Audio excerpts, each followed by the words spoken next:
Chaque jour, Charles et Carole vous présentent la leçon de l'école du sabbat.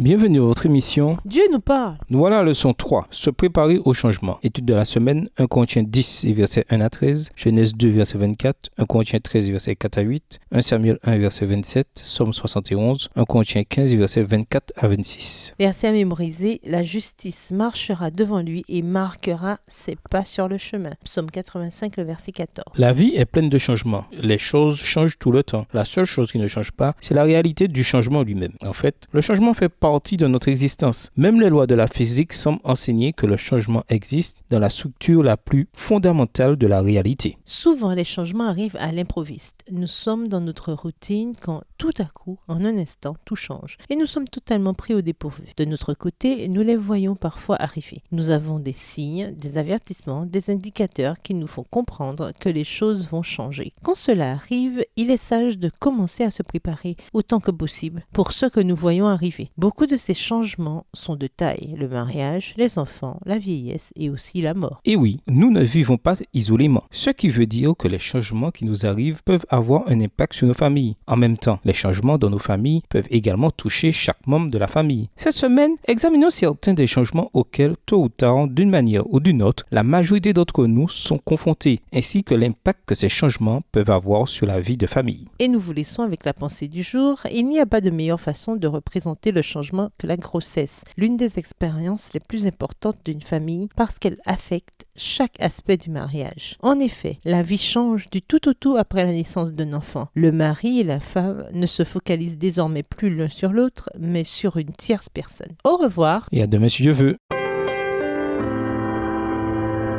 Dieu nous parle. Chaque jour, Charles et Carole vous présentent la leçon de l'école du sabbat.